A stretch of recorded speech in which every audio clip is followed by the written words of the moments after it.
जय हिंद दोस्तों, मैं एसपी सर आप सभी मित्रों का सदाशिव कोचिंग क्लासेस के यूट्यूब चैनल पर हार्दिक स्वागत करता हूं। दोस्तों, कंप्लीट फिजिक्स के अंतर्गत पहला चैप्टर चल रहा है वैद्युत आवेश, कूलाम बल एवं विद्युत क्षेत्र, जिसके अंतर्गत आप सभी छात्रों ने 14 लेक्चर का अध्ययन कर लिया था। यानी दोस्तों आज आपका लेक्चर नंबर कौन सा होने वाला है?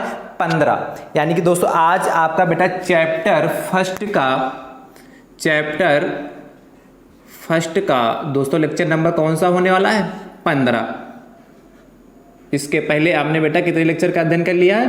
14 लेक्चर का अध्ययन कर लिया है। दोस्तों आपको lecture number 14, lecture number 13, lecture number 12, lecture number 11 और लेक्चर नंबर 10 और 9 का लिंक आपको दोस्तों डिस्क्रिप्शन बॉक्स में मिल जाएगा। आप वहां से इन वीडियो को आसानी से देख पाएंगे। यदि आपको चैप्टर फर्स्ट के सारे वीडियो सीरियल वाइज देखने हैं तो दोस्तों आपको प्लेलिस्ट में जाना पड़ेगा। जैसे ही आप प्लेलिस्ट में जाएंगे तो उसमें प्लेलिस्ट का नाम है वो बनी class 12 physics unit first electrostatics. क्या? Class 12 physics unit first electrostatics के नाम से प्लेलिस्ट बनी है। जैसे ही आप उस प्लेलिस्ट पर क्लिक करेंगे सारे वीडियो दोस्तों आपको सीरियल वाइज वहां से प्रोवाइड हो जाएंगे। ठीक है, किस नाम से प्लेलिस्ट बनी एक बार और रिपीट करें, class 12 physics unit first electrostatics के नाम से प्लेलिस्ट बनी। जैसे ही आप उस प्लेलिस्ट पर क्लिक करते हैं दोस्तों आपको सारे वीडियो सीरियल वाइज यानी लेक्चर नंबर 1 से लगाकर और लेक्चर नंबर 15 तक सारे वीडियो सीरियल वाइज मिल जाएंगे दोस्तों। तो आप वहां से भी पूरे चैप्टर के सभी लेक्चर सीरियल वाइज दोस्तों देख सकते हैं दोस्तों। ठीक है, तो आज की क्लास स्टार्ट करने से पहले आज का मोटिवेशनल कोटेशन है, सफलता एक दिन में नहीं मिलती, सफलता एक दिन में नहीं मिलती, मगर ठान लो तो एक दिन जरूर मिलती है, एक दिन जरूर मिलती। कहने का मतलब दोस्तों तात्पर्य कि सफलता एक दिन में नहीं मिलती। आप सोचे कि हम किसी कार्य को करें, आज करें और कल उसका रिजल्ट हमको मिल जाए। किसान यदि सोचे कि खेत में हम आज गेहूं के दाने डालें, खेत में हम आज गेहूं के दाने डालें और कल हमको फसल मिल जाए, तैयार हो गया, अच्छी खासी बड़ी फसल तैयार हो जाए, तो क्या ऐसा कभी संभव है? कोई भी बीज किसान यदि गेहूं बोएगा तो उसको 6 महीने बाद ही फसल मिलेगी, यानी कुछ समय लगेगा। गन्ना बोएगा तो कुछ समय उसको लगेगा काटने में। ये नहीं आज बोया कल सोचा कल जाते बढ़िया काट लेंगे अच्छे से मिल में बेच आएंगे। क्या ऐसा संभव है? ऐसा नहीं संभव है। यानी कि किसी भी कार्य को करने के लिए आप कोई कार्य करें तो उसके लगन लगाइए, मेहनत से करिए और कुछ समय तो उसको दीजिए।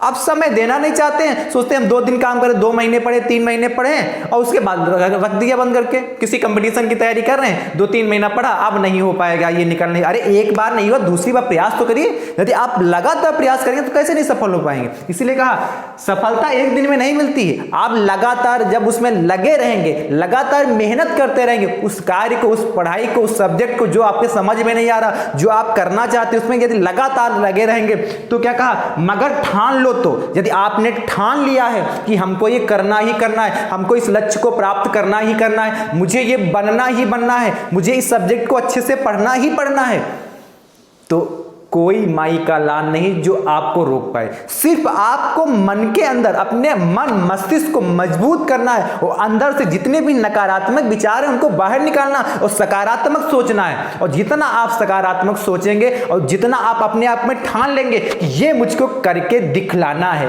कैसे भी हम करेंगे, हम ये करके दिखलाएंगे। यदि आपने ठान लिया तो जब जिस दिन आप ठान लेते हैं उस दिन से आपके में सकारात्मक ऊर्जा बढ़ने लगती है और जब सकारात्मक ऊर्जा बढ़ेगी तो जाहिर सी बात आपका पढ़ने में मन लगेगा। आप एक लक्ष्य गोल उद्देश्य बनाइए अपने पढ़ाई के लिए और जब आपने लक्ष्य गोल उद्देश्य आपने बना लिया है तो एक दिन जरूर आप सफल होंगे, एक दिन आप जरूर सफल होंगे। सफलता के लिए आपको समय देना पड़ेगा, मेहनत करना पड़ेगा। ये नहीं एक दिन में सफलता मिल जाए, 2 महीने में मिल जाए, 3 महीने में मिल जाए। आपको थोड़ा उसके लिए समय देना पड़ेगा, लगना पड़ेगा, मेहनत लगन और ईमानदारी के साथ लगना पड़ेगा।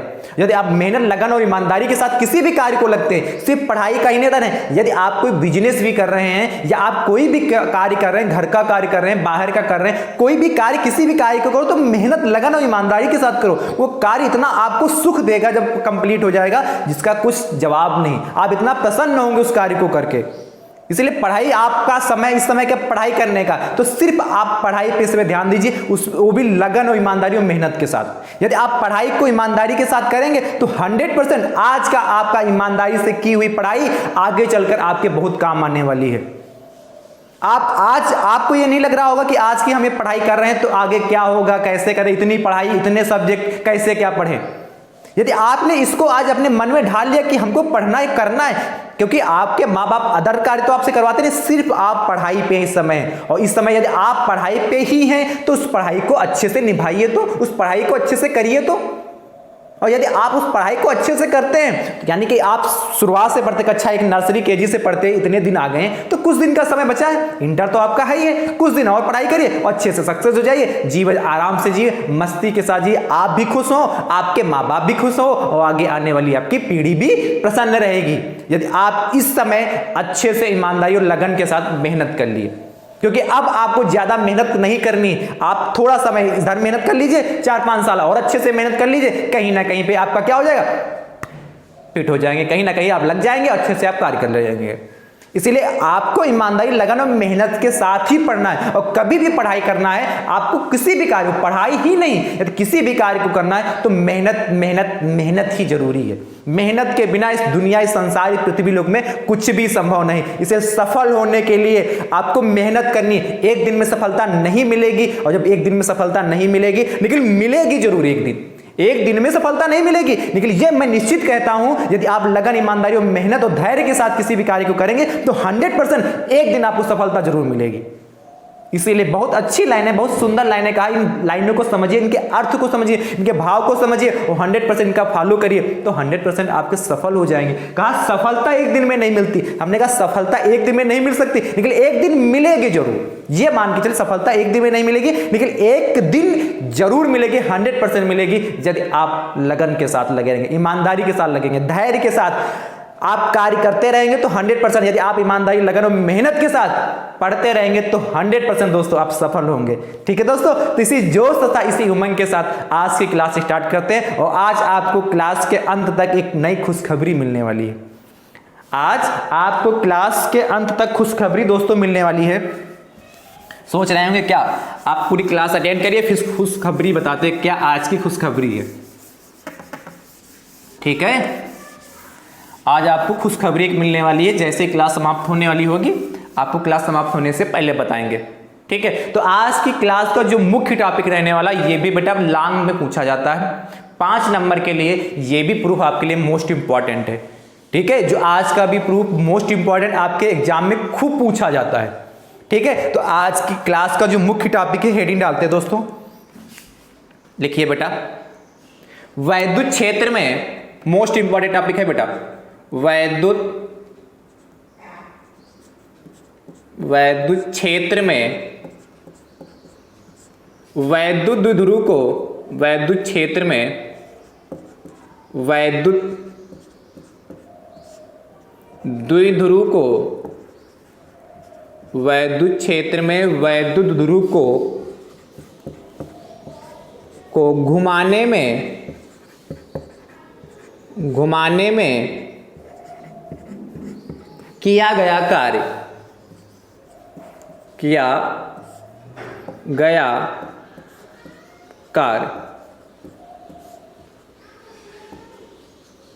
ठीक दोस्तों, मोस्ट इंपॉर्टेंट हेडिंग है आज की, मोस्ट इंपॉर्टेंट टॉपिक है, किया गया कार्य का व्यंजक। चलो लिख लो, कार्य का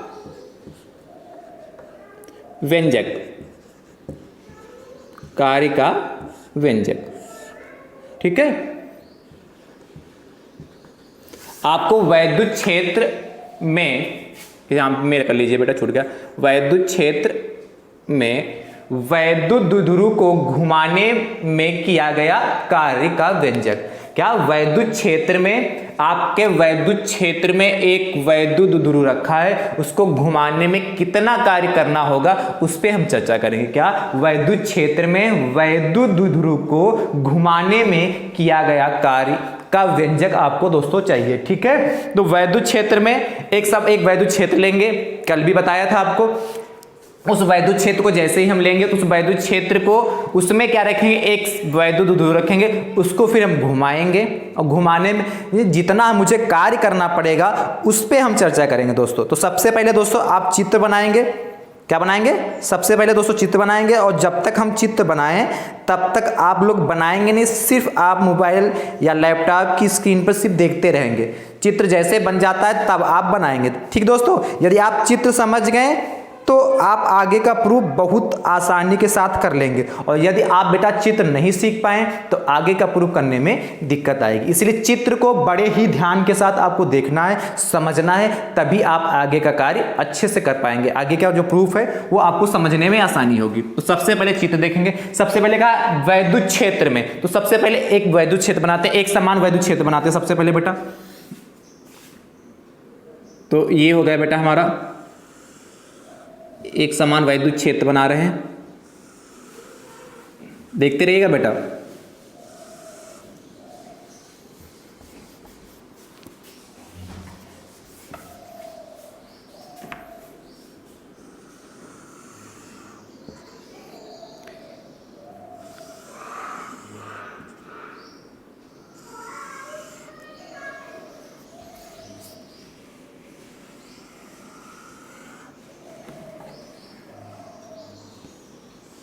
ये भैया बन गया एक समान वैद्युत क्षेत्र बन गया।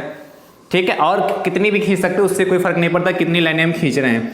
ये मान लेते हैं एक समान वैद्युत क्षेत्र वेक्टर ये है, ठीक है, एक समान वैद्युत क्षेत्र। इस वैद्युत क्षेत्र में मान लेते हैं कि एक वैद्युत द्विध्रुव हमारा यहाँ पे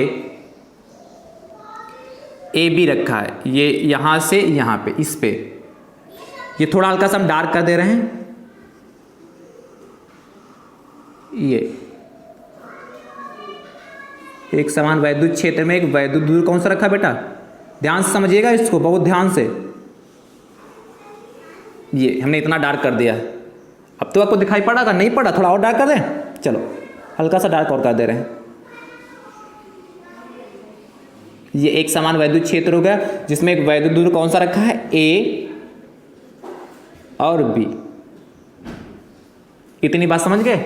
एक समान वैद्युत क्षेत्र जिसमें क्या रखा, एक वैद्युत द्विध्रुव ए बी रखा। इस वैद्युत द्विध्रुव को हम थीटा कोण पे घुमा देते हैं, यानी कि इसको ऐसे रखा, इसको ऐसे रोटेट कर देते हैं। कितने कोण पे घुमाते हैं? थीटा कोण पे। तो जब हम थीटा कोण पे बेटा घुमाते हैं तो मान लेते हैं वैद्युत द्विध्रुव हमारा ये आ गया।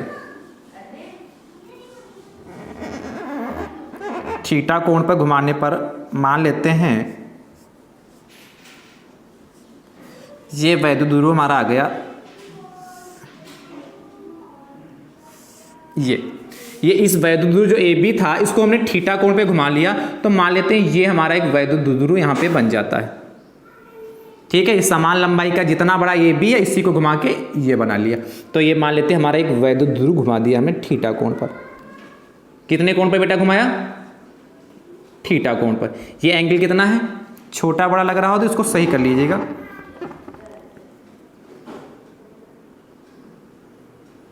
अब लग रहा होगा बराबर का। ठीक है, समझते रहेगा, बिल्कुल धीरे धीरे इसलिए बना रहे हैं जिसमें आपको समझ में आ जाए। एक वैद्युत द्विध्रुव ए बी ले लिया, अब इसको थीटा कोण पे, ये इसकी अक्ष होगी, ये वैद्युत द्विध्रुव की अक्ष होगी, ये थीटा कोण पे घुमा दिया। ये एंगल हमारा कितना है? थीटा। और ये एंगल हमारा कितना हो गया? थीटा कोण पे घुमा। भाई जब ए सिरा को उठा के नीचे लाएंगे, भाई ए वाले सिरे को उठा के नीचे लाएं, तो मान लेते हैं ये जो ए वाले सिरे को नीचे उठा के लाएं इसको कहते हैं ए डैश स्थित आ गया। ठीक है, और बी से बी पे गया इसलिए इसको हम कह देते हैं बी डैश स्थित हो गई। इसकी कितनी हो गई? बी डैश स्थित हो गई। ये हमारी ए डैश स्थित हो गई, ये हमारी कितनी हो गई? अरे बड़ा डार्क हो गया भाई। ये हमारा हो गया बी डैश स्थित हो गया। जब हमने क्या किया, सिरे ए को उठाकर यहां तक लाए, सिरे ए को पकड़ा और नीचे उठा लिया, तो ऑटोमेटिक सिरा बी ऊपर की ओर बढ़ने लगेगा। कितने एंगल पर घुमा दिया? थीटा कोण पर घुमा दिया दोस्तों। ठीक है, तो कितना घूम के आए देखो, ये इतना घूमा, ए से ए डैश आने में देखो कैसे कितना इतना घूम गया, और यहां से बी डैश आने में कितना घुमा, ये घुमा कि नहीं घुमा? ए से ए डैश में आने में इतना घुमा, और बी से बी डैश जाने में कितना, इतना घुमा। इतनी बात क्लियर। अच्छा, ये वैद्युत ध्रुव जो ए बी था इसकी लंबाई कितनी होती है आपको पता है? वैद्युत ध्रुव जो होता है उसकी लंबाई बीच की दूरी कितनी मानते हैं? अल्प दूरी 2l मानते हैं। तो ये भी ए बी कितना होगा हमारा 2l होगा, और जब इसको घुमाया वैद्युत ध्रुव ही है a डैश b डैश, तो ये भी 2l होगा। तो ये कितना होगा? इनके बीच की दूरी कितनी होगी बेटा? 2l। ये 2l होगी कि नहीं होगी? इनके बीच की दूरी 2l होगी। 2 बना है बेटा, ये 2 बना है 2l, ठीक है। और ये वैद्युत ध्रुव का मध्य बिंदु है, इसको कह देते हैं O है। ये वैद्युत ध्रुव का मध्य बिंदु O है, ठीक है। यहां तक बात क्लियर हो गई। अब बिंदु B से जो हमारा वैद्युत ध्रुव AB था इस पे एक लंब डाल देते हैं इधर, और एक लंब यहां से डाल देते हैं इस पे। ध्यान समझिएगा, ये थीटा बना था, यहां पे छोटा सा बना दे, ये थीटा बना था यहां पे एंगल, ये थीटा है, और ये देखो यहां से इस पे लंब पड़ेगा तो ये कुछ ऐसे आएगा। तो मान लेते हैं C है ये बिंदु, और ये बिंदु D है। यहां तक बात क्लियर हो गई। चित्र को यदि स्टेप बाय स्टेप समझेंगे तभी समझ में आएगा, वरना घिचपिच लग रहा, बिल्कुल खिचड़ी पक गया। यदि जितने स्टेप हमने बनाए यदि आप बात ईमानदारी के साथ देख रहे होंगे तो समझ में आ गया होगा। यदि नहीं समझ में आया तो एक बार दोबारा रिपीट करके उसको थोड़ा वीडियो पीछे करिएगा, देख लीजिए सारे स्टेप क्लियर हो जाएगा। तो ये C और D हमने लंब डाल दिया इस पे, इतना बात क्लियर हो गई। अब इसको वैद्युत ध्रुव को ए बी स्थित से A डैश B डैश स्थिति में लाने में कितना कार्य करना पड़ा वो हमको ज्ञात करना। अच्छा, इसको जब घुमाए होंगे ए बी को A डैश B डैश स्थिति में लाए होंगे तो कोई ना कोई बल लगाए होंगे। तो मान लेते यहाँ पे जो हमारा बेटा बल लगता है QE, क्योंकि यहाँ पे माइनस Q आवेश रखा बिंदु A पर, और यहाँ पे रखा बेटा प्लस Q आवेश। कितना रखा? प्लस Q, इसीलिए प्लस का QE लगा। और इधर जो बल बेटा लगेगा हमारा F बराबर माइनस का QE। तभी तो किसी ना किसी बल से तो इसको घुमाए होंगे ना। तो बल इधर कौन सा लगा? F बराबर QE, क्योंकि प्लस का आवेश Q रखा है इसलिए QE हो गया, और इधर माइनस का आवेश रखा है F बराबर माइनस का QE लगा, ठीक है। दोनों परिमाण में बराबर, सिर्फ दिशा में विपरीत है। तो ये हमारा कंप्लीट चित्र तैयार हुआ।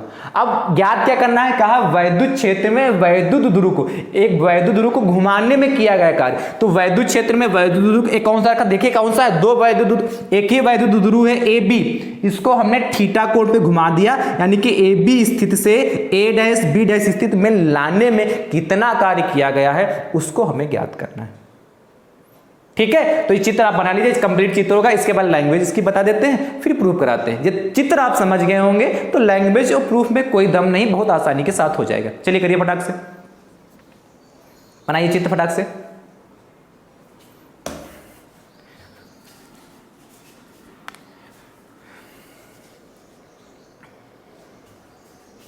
और तब तक आप सभी लोग एक बार शेयर भी कर दीजिए फटाक से।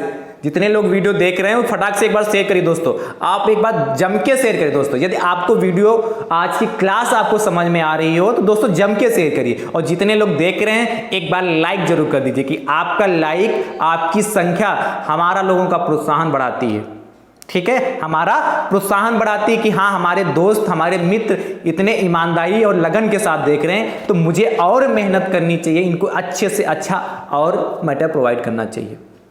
इसलिए आप जितनी से ज़्यादा संख्या में जुड़ेंगे, जितना ज़्यादा से ज़्यादा संख्या में शेयर करेंगे, जितने ज़्यादा से ज़्यादा संख्या में वीडियो देखेंगे, उतना मेरा प्रोत्साहन बढ़ता है। आप लाइक करते, कमेंट करते हैं, बताते हैं कि हाँ सर हमको आज की क्लास अच्छी लगी, या इस क्लास में हमको ये दिक्कत है, तो हमको अच्छा लगता है कि हमारे छात्र, हमारे बच्चे, हमारे दोस्त कम से कम पढ़ तो रहे हैं, सीख तो रहे हैं, तो और पढ़ाने में मन लगता हो। आप इतना तो कर ही सकते हैं कि शेयर, लाइक और कमेंट तो कर ही सकते हैं दोस्तों, ठीक है। तो एक बार जम के शेयर करिए दोस्तों।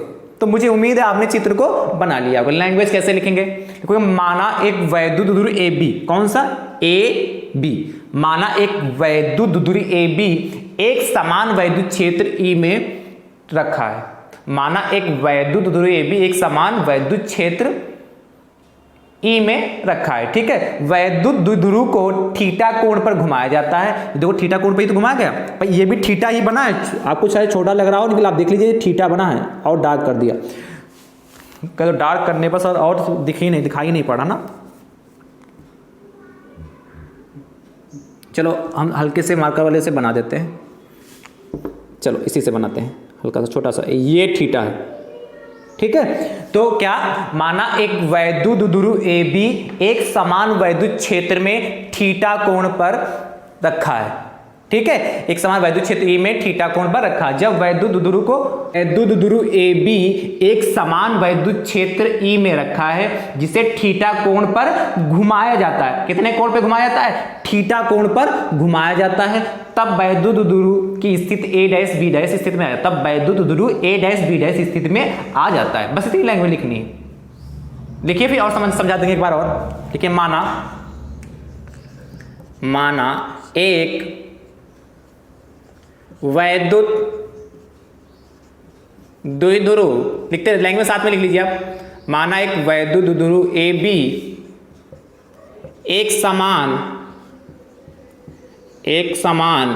वैद्युत क्षेत्र में, एक समान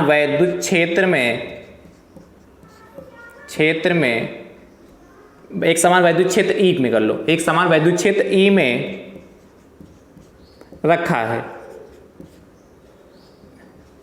जब इसे किसे वैद्युत ध्रुव को जब इसे थीटा कोण पर घुमाया जाता है, जब इसे थीटा कोण पर घुमाया जाता है, जब इसे थीटा कोण पर घुमाया जाता है तो वैद्युत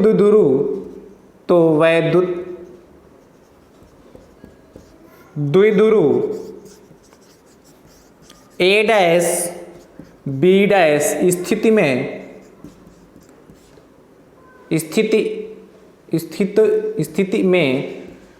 आ जाता है।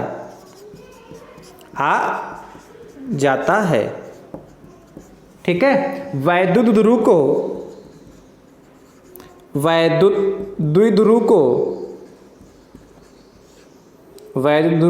थीटा कोण घुमाने में, वैद्युत ध्रुव को थीटा कोण घुमाने में किया गया कुल कार्य W है, कैपिटल W। यही तो ज्ञात करना, किया गया कार्य का वजह से ये तो कैपिटल W। इतनी लाइन में लिखनी। क्या? माना एक वैद्युत ध्रुव ए बी है, ठीक है, जो एक समान वैद्युत क्षेत्र ई में रखा है। ठीक है, उसके बाद क्या? जब इसे थीटा कोण पर घुमाया जाता है, इसको क्या है, थीटा कोण पर घुमा दिया। जब इसे थीटा कोण पर घुमाया जाता है तब क्या होता? तो वैद्युत ध्रुव क्या होता है? ए बी स्थिति से कहां? ए बी स्थिति से ए डैश बी डैश स्थिति में आ जाता है। जब से थीटा कोण पे घुमा दिया इसलिए कहा, तो वैद्युत ध्रुव ए डैश बी डैश स्थिति में आ जाता है। जब से थीटा कोण पे घुमाते हैं तो वैद्युत ध्रुव ए डैश बी डैश स्थिति में आ जाता है। वैद्युत ध्रुव को थीटा कोण घुमाने में मतलब ए से ए डैश और बी से बी डैश स्थिति में लाने में, यानी कि वैद्युत ध्रुव को जब हम थीटा कोण घुमा दिया तब कुल जो किया गया W, ये हमारी कंप्लीट लैंग्वेज होगी दोस्तों। ठीक है, आगे बात करते हैं। लैंग्वेज लिख लिया होगा साथ में दोस्तों। अब निकालते हैं दोस्तों, ध्यान से लिखिए, देखिए।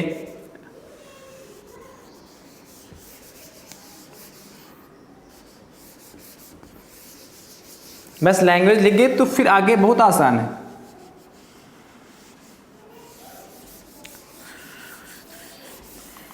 लिखिए, वैद्युत ध्रुव को, इसके आगे प्रूव करिए, वैद्युत द्विध्रुव को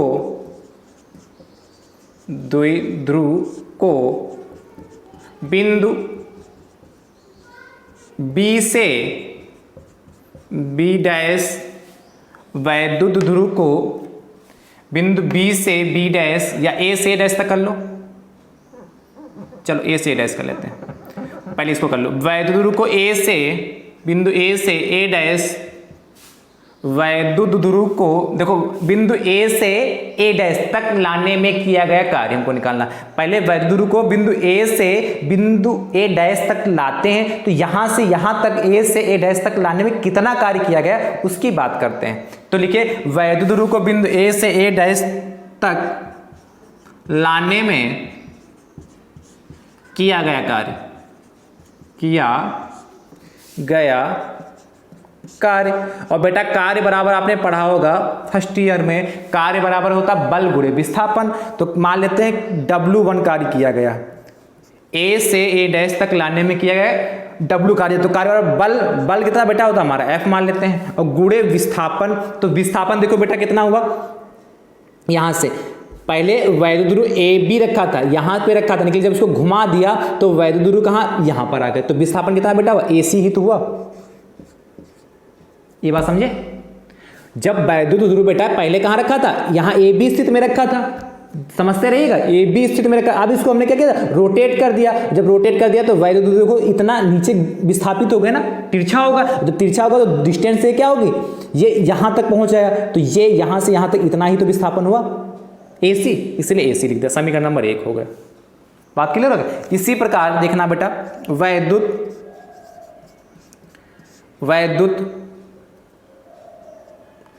द्विध्रुव को अब बिंदु B से B डैश, B से B डैश, बिंदु को बिंदु B से B डैश तक लाने में किया गया कुल कार्य, लाने में किया गया कुल कार्य, तो क्या हो जाएगा, W2 हो जाएगा। अब W2 कितना हो जाएगा, ध्यान से समझिए, बल और गुणे विस्थापन, तो इधर कितना विस्थापन होगा, देखो ये कितना BD, इधर कितना विस्थापन हो, BD हुआ भाई, यही तो इधर जब विस्थापन AC होगा भाई, विस्थापन क्या, ये यहां था बिंदु B पर, और जब बिंदु B डैश पे पहुंच गया तो विस्थापन तो कितना, BD ही तो हुआ। इक्वेशन नंबर 2 हो गया। ठीक है, अब क्या निकाल लें, वैद्युत ध्रुव को थीटा कोण घुमाने में किया गया कुल कार्य। देख लीजिए, अतः वैद्युत ध्रुव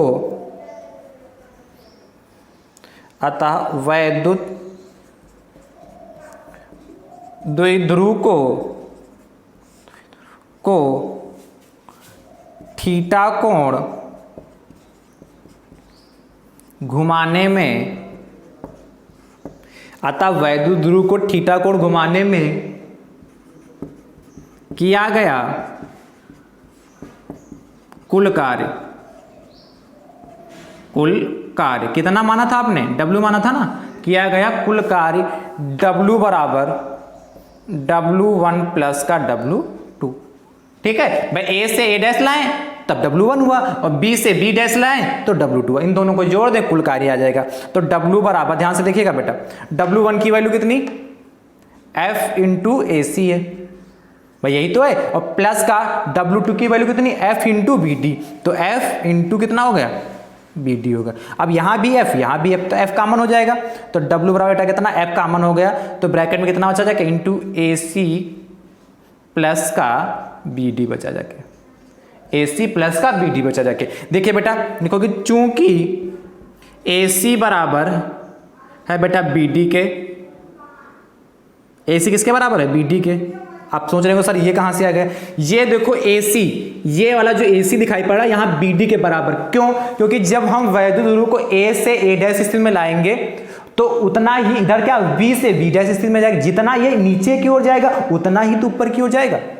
नहीं समझे, ध्यान समझिए, हमने कहा जब वैद्युत ध्रुव को बिंदु A से A डैश में लाएंगे तो जितना ये नीचे बढ़ेगा उतना ही तो बिंदु B ऊपर बढ़ेगा भाई। यही जैसे ये मार्कर हमारा है, यदि हम इसको ऊपर की ओर बढ़ा रहे हैं, इस साइड से ऊपर बढ़ा रहे हैं, इस साइड में, इस साइड से, तो ये नीचे उतना ही तो बढ़ेगा, जैसे बढ़ता जाएगा तो देखो उतना ही तो नीचे बढ़ता जा रहा है, यानी कि जितना ये नीचे बिंदु A बढ़ेगा उतना ही तो बिंदु ऊपर B ऊपर की ओर बढ़ेगा।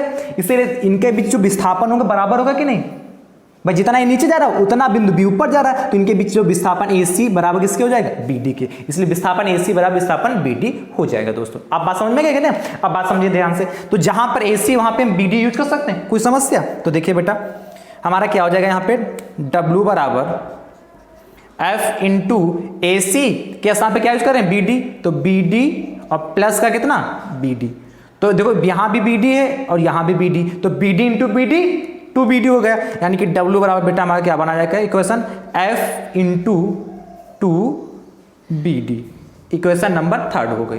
कितना, W बराबर F इंटू 2BD, W बराबर F इंटू 2BD आएगा, ये क्वेश्चन बन गया। अब सबसे पहले काम है जो ये BD आई इसको हमको ज्ञात करना है कि BD हमको कैसे पता चले। तो BD को ज्ञात करने के लिए पहले आप इतना नोट कर लीजिए, उसके बाद हम ऊपर से रब करेंगे तब बताएंगे BD कैसे ज्ञात करना है। ठीक है दोस्तों, तो मुझे उम्मीद है आपने ऊपर का लिख लिया होगा, बस थोड़ा सा बचा है। आप मेन चीज है चित्र, यदि चित्र समझ गए फिर प्रूफ में कोई दम नहीं है।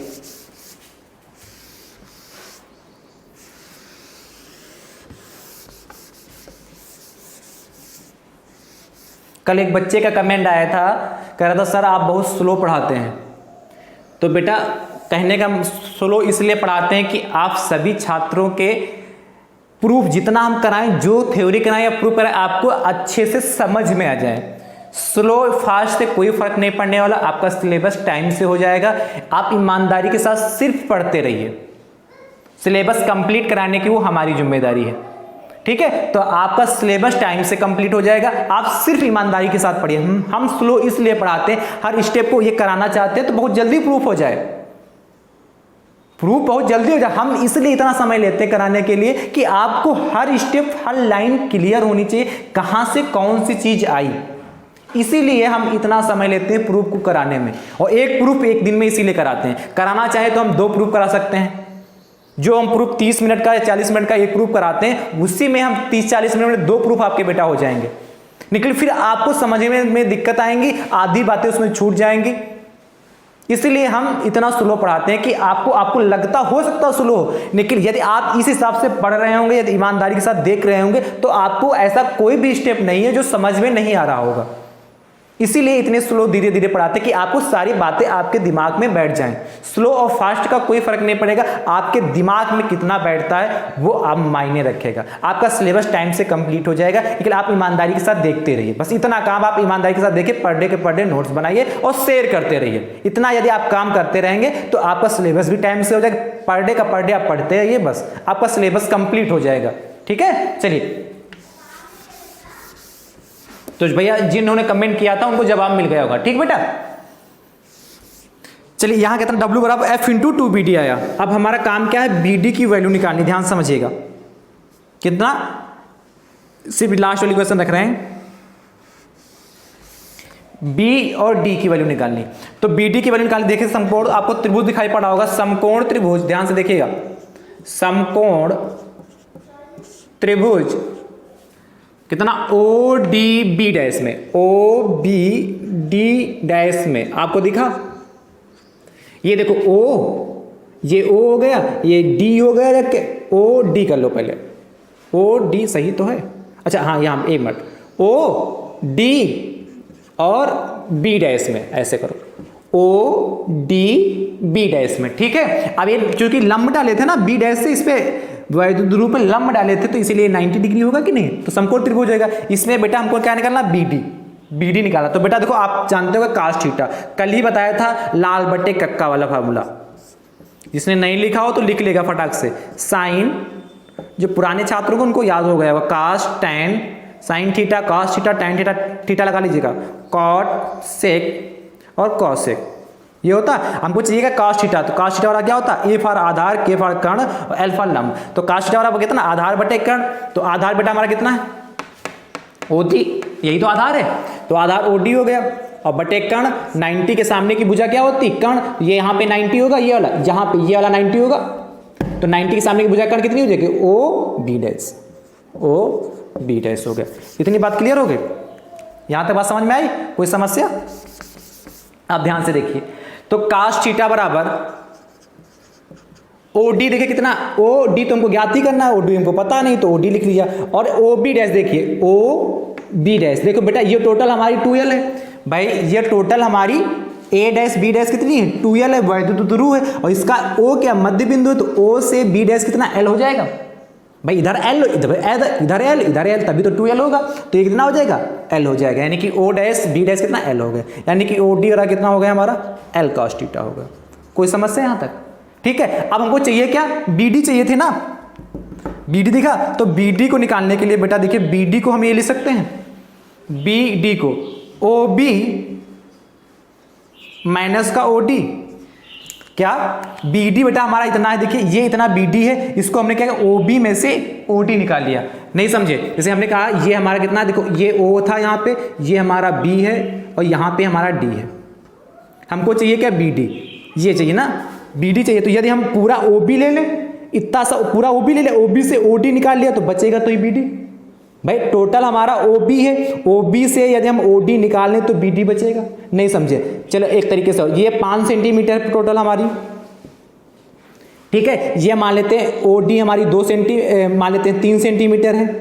कितनी? 3 सेंटीमीटर। तो बताओ बीडी कितना बचेगा? तो आप कहेंगे सर 5 - 3 यानी कि 2 बचेगा, यानी कि 5 कौन सी है? ओबी ही तो है, और 3 कौन सी? माइनस का ओडी, तभी तो आएगा हमारा बीडी। वही चीज तो लिखी, आप समझ गए? चलिए ठीक है, यही समय लग जाता बताने में, इतना समय कि सारी स्टेप क्लियर हो जाए ना। तो बीडी देखिए, बीडी बराबर ओबी कितना बेटा हमारा? ओबी देखिए ये हमारा वैद्युत ध्रुव है, हमने कहा था ए बी हमारा वैद्युत ध्रुव था, तो ओबी इसका मध्य बिंदु था, ओ बिंदु मध्य था, तो ओबी कितना? ये भी एल होगा, इधर भी एल होगा, तो कितना हो जाएगा? ओबी एल हो जाएगा। वह ये वैद्युत ध्रुव ए बी था, और जब वैद्युत ध्रुव तो इसके बीच की लंबाई कितनी होती है? 2l होती है दूरी, तो इधर ओबी ओ ए कितना? एल हो जाएगा, उधर ओबी कितना हो जाएगा? एल हो जाएगा, इसलिए एल हो गया। और ओडी तो आपने अभी निकाला कितना? L cos theta. तो यहां से एल कॉमन ले लो, तो बी डी कितना हो जाएगा? L1 minus cos theta. बात समझ में आई? अब ये जो क्वेश्चन नंबर आपकी थर्ड बनी थी, थर्ड में बी डी की वैल्यू डाल दो। क्या? समीकरण 3 से, समीकरण 3 से क्या थी समीकरण? देखिए 3, W बराबर F था, तो F हो गया, और इंटू कितना? 2 था, और इंटू बी डी, तो बी डी कितना हो जाएगा? L1 minus cos theta. ये चीज समझी? ये W बराबर F इंटू 2, ये दिखाई पड़ रहा था W बराबर, ये लिखा यहाँ पे नहीं दिख रहा हो, ये लिखा था W बराबर F इंटू 2BD। ये क्वेश्चन नंबर 3 थी जो नहीं दिख रही, तो अब तो दिख रही होगी। तो F हो गया इंटू 2 हो गया, और BD कितना? आपने L1 माइनस कॉस थीटा निकाला, तो L1 माइनस कॉस थीटा हो गया। अब इसको रब कर दें, बात खत्म हो गया यहाँ पे। अब ध्यान से देखिए, अभी आपने लिखा चूंकि F बराबर क्या होता है? QE, यही तो लिखा, F बराबर क्या? QE, F बराबर QE होता है। माइनस क्यू सिर्फ माइनस से चिन्ह दर्शाता है, इसका दिशा दर्शाता है, और माइनस से कोई मतलब नहीं, QE परिमाण ही लिया जाता है इसका। तो जहां पे F है वहां पे QE यूज कर सकते हैं, तो यूज कर लीजिए फटाक से। W बराबर F के स्थान पे कितना? QE into 2L 1 minus cos theta हो गया। बस थोड़ा एक लाइन और बची, 2 लाइनें। तो W बराबर बेटा ध्यान से देखिए, E ये होगा जाके इंटू, इसको लिख सकते हैं Q इंटू 2L। भाई ई को इधर लिख लिया, क्यू को इधर लिख लिया, 2 इधर, 2L 1 माइनस कॉस थीटा। और आपने पढ़ा था वैद्युत द्विध्रुव आघूर्ण P बराबर कितना? Q इंटू 2L पढ़ा था, ये तो पढ़ा था। वैद्युत द्विध्रुव आघूर्ण P बराबर Q इंटू 2L होता है, तो Q इंटू 2L के साथ में हम P यूज कर सकते हैं, तो इसके साथ में हम क्या यूज कर लें? P। तो W वाला कितना हो जाएगा? EP E इंटू P, इसके साथ में इतने के साथ में हमने क्या यूज किया? P, तो कितना होगा? इसके सामने P E और इंटू P और 1 माइनस कॉस थीटा, ये तो हुआ। या इसी को लिख सकते हैं क्या? W बराबर PE 1 minus cos theta, W बराबर PE 1 माइनस कॉस थीटा। ये फाइनल फार्मूला आया जाके, क्या आया जाके? इधर लिखे दे रहे हैं, इसके नीचे का 2 लाइनें जो ब्लैक लिखी हैं, W बराबर फाइनल फार्मूला क्या है? PE 1 माइनस कॉस थीटा, यही लाना था। यानी कि यदि वैद्युत ध्रुव जो AB रखा था, AB, जब जो वैद्युत ध्रुव AB रखा था, AB को यदि हम थीटा कोण पर घुमाकर A डैश B डैश स्थिति में लाएंगे तो इतना कार्य करना पड़ेगा। W बराबर PE 1 minus cos theta. P क्या बेटा? हमारा वैद्युत ध्रुव आघूर्ण है। E क्या है? वैद्युत क्षेत्र की तीव्रता है, 1 माइनस कॉस थीटा। ठीक है, यहाँ पे थीटा की वैल्यू रख देंगे, सॉल्व कर लेंगे, जो आएगा वो आ जाएगा। और चूंकि W कार्य और कार्य का मात्रा क्या होता है? जूल, तो इसका आंसर किस में आएगा? जूल में आएगा। ये आपका कंप्लीट प्रूफ हुआ कि वैद्युत क्षेत्र में वैद्युत ध्रुव को घुमाने में किया गया कुल कार्य क्या होगा। ठीक है, देखो आसान है कि आसान? चित्र को समझ जाइए, प्रूफ बहुत आसान है।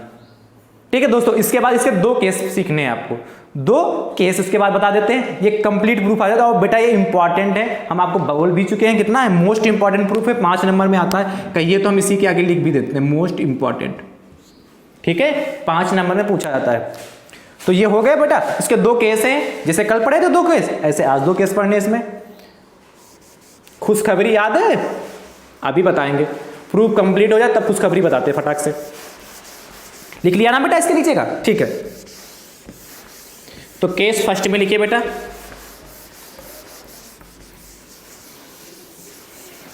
यदि फर्स्ट केस लिखिए बेटा, केस फर्स्ट, यदि वैद्युत ध्रुव को, यदि वैद्युत द्विध्रुव को, वैद्युत ध्रुव को स्थायी संतुलन, यदि वैद्युत ध्रुव को, जो वैद्युत ध्रुव ए बी, जब जो वैद्युत ध्रुव रखा था ए बी, इसको स्थायी संतुलन की अवस्था से, स्थायी संतुलन से 90 डिग्री घुमाने में, 90 डिग्री घुमाया जाए तो किया गया कार्य, क्या कहा है आपसे, यदि वैद्युत ध्रुव को स्थायी संतुलन से 90 डिग्री घुमाया जाए तो किया गया कार्य। कहने का मतलब है जो वैद्युत ध्रुव हमारा ए बी रखा था, दिखाई पड़ा, जो वैद्युत ध्रुव हमारा ए बी ये रखा था, इसको क्या कर दे, 90 डिग्री घुमा दे, यानी कि बिल्कुल ऐसे कर दे, जो तिरछा रखा तिरछा ना रखे, इसको बिल्कुल सीधा कर दे, तब कितना कार्य किया जाएगा। इसलिए कहा वैद्युत ध्रुव स्थायी संतुलन, यानी कि जो अपनी इसकी मुख्य अवस्था थी ये ए बी, स्थायी संतुलन की अवस्था, यानी कि स्थायी रखा था, विरामावस्था में रखा था, उसको फिर हमें 90 डिग्री घुमा देते, तब कितना कार्य किया जाएगा। तो बेटा आपने अभी फार्मूला क्या लिखा था, W बराबर पढ़ा था, क्या था, PE, अभी तो यहीं लिखा है PE 1 माइनस कॉस थीटा, तो थीटा की वैल्यू के सामने कितना डाल दोगे, 90, W बराबर कितना, PE 1 माइनस कॉस 90, और बेटा कॉस 90 की वैल्यू कितनी होती है, बोलो, कॉस 90 की वैल्यू कितनी होती है, 0 होती है। देखोगे चूंकि जिसको समझ में नहीं आ रहा कि cos 90 की वैल्यू 0 कैसे होती, तो हमने आपको कल भी बताया था एक वीडियो के बारे में, उस वीडियो को आप देख लीजिएगा। cos 90 लिखना था ना यहाँ पे, त्रिकोणमितीय अनुपातों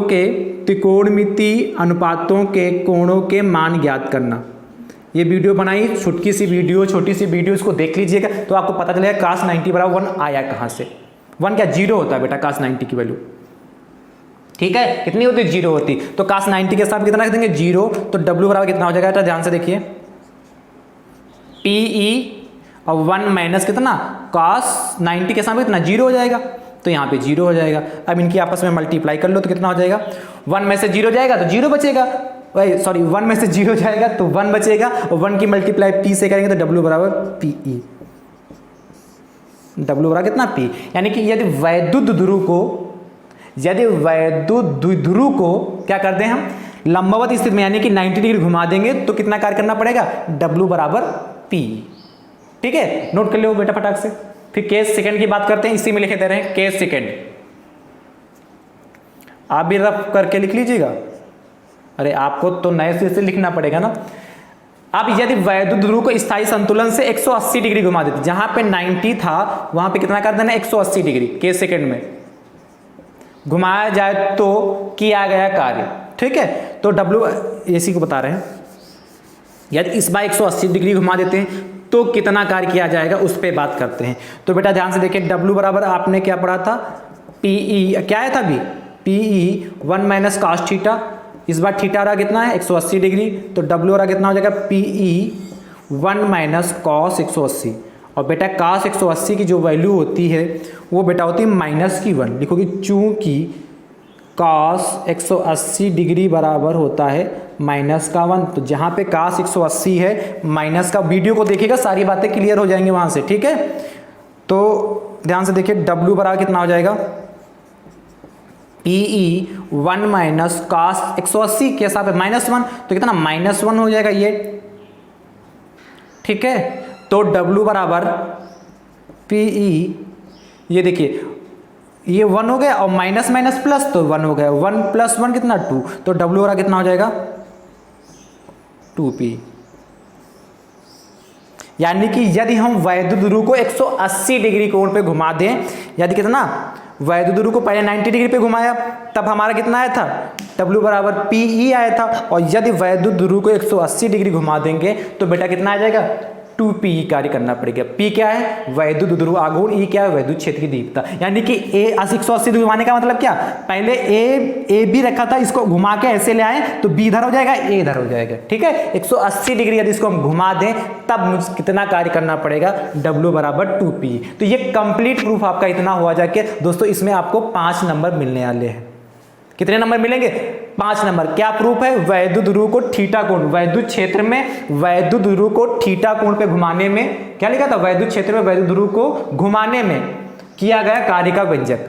तो वैद्युत ध्रुव ए बी को थीटा कोण पे घुमा के ए डैश बी डैश स्थिति में लाते हैं तो कुल कार्य कितना किया गया? W बराबर P1 माइनस cos थीटा। ये कुल कार्य दोस्तों आपका आया। दोस्तों खुशखबरी ये थी आज की कि बता दें, इंतजार है? हाँ, आज की खुशखबरी दोस्तों है कि आज आपका फर्स्ट चैप्टर की जो कंप्लीट थ्योरी थी वो कंप्लीट हो गई है। कि फर्स्ट चैप्टर में जो आपकी थ्योरी थी वो कंप्लीट हो गई दोस्तों। खुश हुए ना आप? इतना आपको फर्स्ट चैप्टर के जो चैप्टर नंबर फर्स्ट था वैद्युत आवेश कूलाम बल एवं विद्युत क्षेत्र के अंतर्गत आपको इतनी थ्योरी पढ़नी थी। टोटल थ्योरी 15 लेक्चर में कंप्लीट हो गई दोस्तों। तो आप लोग आज खुश हो गए होंगे कि आज का चैप्टर फर्स्ट की थ्योरी दोस्तों आपकी कंप्लीट हो गई। यानी कि लेक्चर नंबर कौन सा इसके बाद? जो 16 आएगा, लेक्चर नंबर 16 आएगा, वहां से आपके न्यूमेरिकल दोस्तों स्टार्ट होते हैं, वहां से आपके न्यूमेरिकल से स्टार्ट होते दोस्तों। तो ठीक है, ये खुशखबरी थी कि आज आपका चैप्टर फर्स्ट की कंप्लीट थ्योरी समाप्त हो गई दोस्तों। ठीक है, तो आप ईमानदारी लगन के साथ पढ़ते रहिए, इसी उम्मीद के साथ कि आप सभी छात्र एक बार जम के शेयर करेंगे दोस्तों। और जो जितने लोग वीडियो देख रहे हैं, यदि नए हैं तो हमारे YouTube चैनल को सब्सक्राइब जरूर कर लें, बेल आइकन को जरूर प्रेस कर लें, जिससे आगामी वीडियो का नोटिफिकेशन आप सभी छात्रों को सबसे पहले प्राप्त हो सके। और यदि कहीं पे भी कोई भी डाउट है तो दोस्तों आप कमेंट करके निसंकोच बता सकते हो दोस्तों। थैंक यू सो मच दोस्तों। राधे राधे दोस्तों।